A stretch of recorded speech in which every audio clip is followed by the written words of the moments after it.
This is Nick Courage. I'm the author of Stormblown and Snowstruck, and today I'm going to be making a gingerbread house. This isn't a video for gingerbread pros. I'm not going to be making a 500-pound replica of the Winchester Mystery House. This is actually my first time ever making a gingerbread house all by myself. The first and last time I made one was with my mother-in-law Sandy, who's an awesome baker, and she made it look easy, but I ended up learning a lot of lessons the hard way today. A lot of you probably recognize the Christmas carol playing in the background. I chose this song, We Three Kings, because there's this apocryphal story, which means we just don't know whether it's true or not, that there was a fourth wise man who came bearing ginger. And gingerbread was certainly super popular in the Middle Ages. This is actually a medieval recipe for gingerbread, and gingerbread was so popular because ginger is a preservative, so gingerbread would last for weeks, whereas regular bread might go stale in a day or two. These are some super fancy gingerbread molds, which would have been used before the advent of the gingerbread house, and some researchers actually think that the gingerbread house was inspired by the Grimm's fairy tale Hansel and Gretel. Here I am adding some spices, ginger and cinnamon. I'm adding this to about 6 cups of all-purpose flour, so that's a lot of flour. You're going to need a big bowl if you're making this gingerbread house. There's some allspice and salt. If you're interested in gingerbread, it would make an awesome research project. It goes back to ancient Greece and Rome and even Egypt, where spiced honey breads were found in archaeological digs. I'm just mixing my dry ingredients together and wait for it. If you didn't catch that, here's the slow-mo. Oh, Murray. So I'll be linking to the recipe that I'm using in the description below. Here's some brown sugar. I'm going to mix that with melted butter and some molasses. First though, I'm going to mix this butter into the brown sugar until it's a nice smooth paste.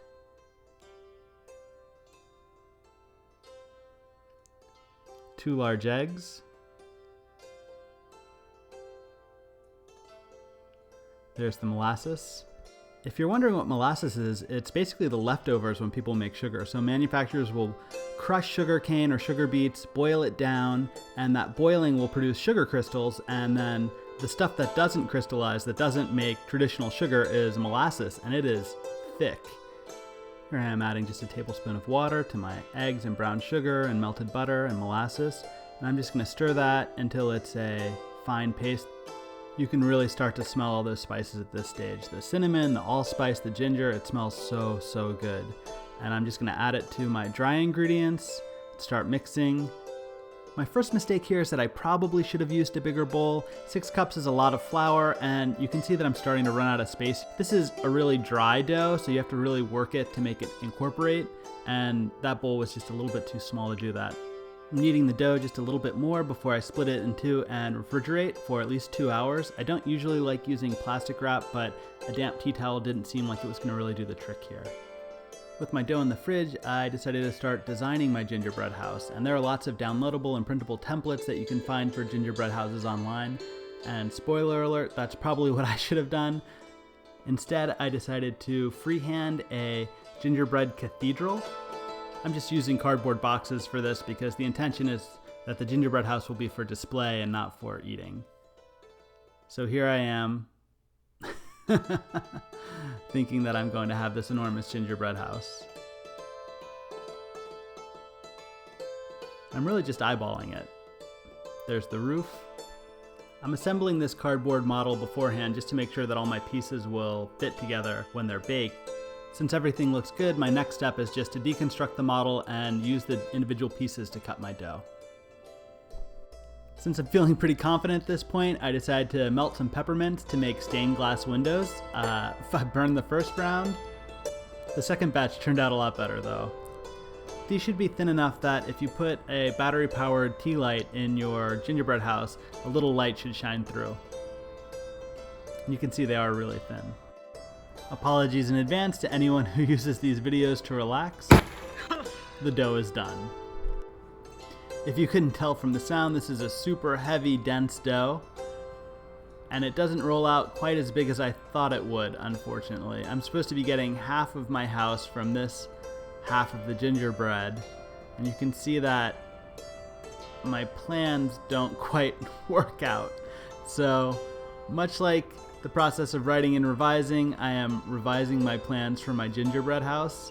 Once again, on the fly, just cutting everything down to size and hoping it works out. It's really funny actually because I do so much planning and outlining for my books, but when it comes to gingerbread houses, it's just a totally different story. It is looking good though. Much smaller than my original plan, but doable. There's my roof. Looks pretty cute. I'm pretty happy with the revision. And more importantly, everything just barely fits. So this is one half of my gingerbread house, and then I'm gonna do this all over again with the other half of the dough. Even though the house is smaller, I still do want to use those stained glass windows, so it's not gonna be a cathedral, it's gonna be a little bit more rustic, but that doesn't mean we can't let a little light in. So here I am, cutting the windows and just making sure that my melted candies will fit over the holes. Here I've already baked the gingerbread. The candies are fitting nicely over the windows. At this point, it feels like the gingerbread house is basically done. I just have to stick everything together. Instead of using royal icing, which isn't always the stickiest, I decided to caramelize some sugar, which basically acts as a hot glue. The issue with caramelizing sugar is that it is super, super hot and very, very dangerous. So here I am just melting some sugar down, and just when it's about to turn black, I take it off the flames and using a spoon, start pasting it where I want to make my connections. So here I am racing the clock to get these windows glued on, and when you use caramelized sugar with your gingerbread house, it becomes essentially indestructible. The issue that I had is that because I was racing around with this molten sugar, I wasn't being quite as neat as I wanted to be. But on the flip side, you can see that as soon as I make a join, the pieces stay exactly where I want them to. Here I am just reinforcing that join with a little bit more caramelized sugar, adding the front of my gingerbread house.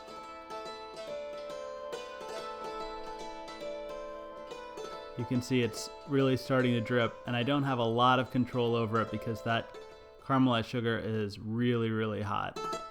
This is when my confidence in this bake started to wane a little bit, when I started to put the roof together and it didn't quite fit. I also ended up burning myself on that caramelized sugar, which didn't help. To cover up the roof a little bit, Rachel suggested making shingles out of ginger snaps, and I did make a bunch of ginger snaps. And they would have looked pretty good, but we decided to eat them instead. Here I am wondering if we made the right decision. The cool thing about gingerbread houses though is that you basically end up covering them in candy and sugar anyway, so I decided to just go ahead and make the royal icing using egg whites and confectioner's sugar. I'm going to put that into the mixer and mix it on high until the peaks are stiff. That means that the royal icing is going to stay on the gingerbread house and not just slide off the roof. It is super, super sticky. This is what I could have used to put the gingerbread house together instead of the caramelized sugar. Here I am starting to pipe it out with a plastic bag, but the hole that I had cut in the end of it was too small. So I cut a bigger hole and I just started going to town. This was the fun part. Adding a little bit of snow to the window. Starts looking a little better with everything I add, which is the beauty of a gingerbread house. That royal icing holds candy really, really well. None of this candy is going to roll off this house. These are cherry sours and peppermints. I'm going for a very traditional look with this gingerbread house. I wasn't so sure about the roof before, but it's actually looking pretty sweet now. Definitely a Hansel and Gretel style house.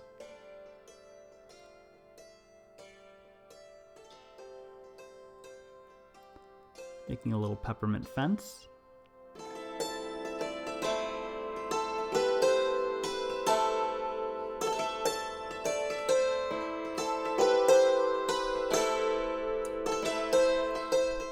I'm wondering if anybody else likes those streaks of black caramelized sugar. I'm starting to actually like them. They definitely look like something vaguely sinister that you might find in the Black Forest. beneath a very sweet exterior. Murray the cat was very curious about this entire process. Putting my finishing touches. If you don't have a piping bag, you can always cut the corner off a Ziploc bag. It's just a little easier with a piping bag. This was, weirdly, one of my harder bakes this year, but in the right light, it looks so awesome. I love that glow, and it just makes your house smell amazing.